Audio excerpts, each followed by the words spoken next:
Here I have JAECOO5, and on this example let me explain what is the rear collision warning, and let me quickly show you how you can enable or disable this feature. So at the very beginning, let's start by using the home screen. Then let's find here and select the settings. You can do this by using this icon or by tapping the icon at the bottom of the screen. Then let's use the left menu to open here the driver assistance. Scroll down at the bottom of the driver assistance, you should find the RCW, so the rear collision warning, as you can see right here. Rear collision warning keeps an eye on what is happening behind your car.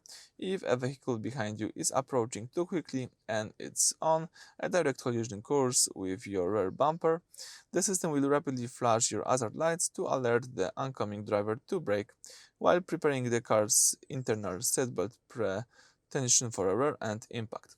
So if you would like to enable or disable this feature, you can just use this switcher in front of you. I recommend to have this safety feature enabled. Alright, so that's it. Thank you for watching. Please subscribe to our channel and leave thumbs up.